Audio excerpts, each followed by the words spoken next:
Welcome to the SI Vault. I'm Alex Wolf of Sports Illustrated with a moment that changed the game of college basketball.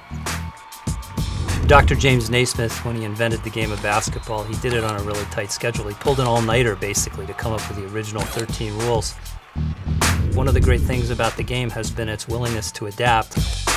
The dribble hadn't been in the original 13 rules, and somebody just invented it. In the late 80s, college basketball needed something, and the Rules Committee stepped in and gave us something that I believe has turbocharged a sport that ever since the late 80s has become certainly one of the 4 or 5 most intensely followed spectator sports that we have, and that's the three-point shot. And it took that Georgetown-Villanova game, I think, for the old style of college basketball really to reach its limit.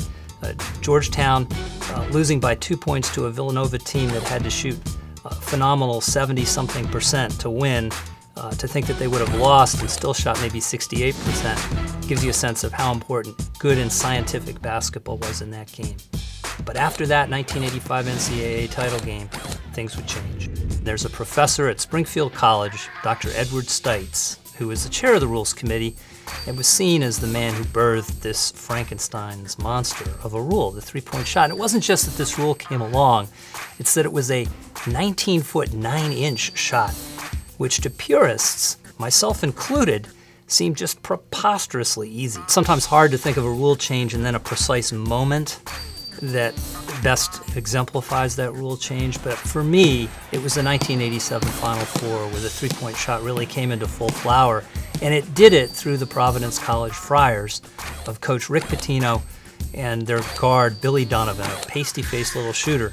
The Friars got to that Final Four by launching all sorts of three-pointers, but then berating that offense with a defense they called the mother-in-law for its constant pressure and harassment, where they would add pressure full court to create as many offensive opportunities as possible. Anyone who is a doubter, myself included, became a believer in 1996 when Rick Pitino was at Kentucky, and it took essentially the same thing, the three-pointer married to the mother-in-law defense.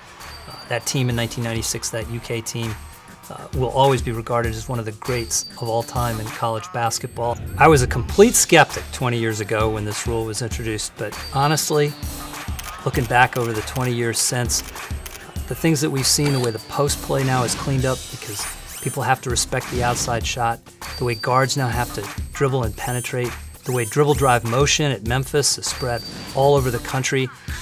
We've seen these great comebacks because of the three-pointer. We've seen shots like Bryce Drew's for Valparaiso. The game has been immeasurably served by the three-point shot. And that's why the introduction of the three-point shot was a moment that changed the game.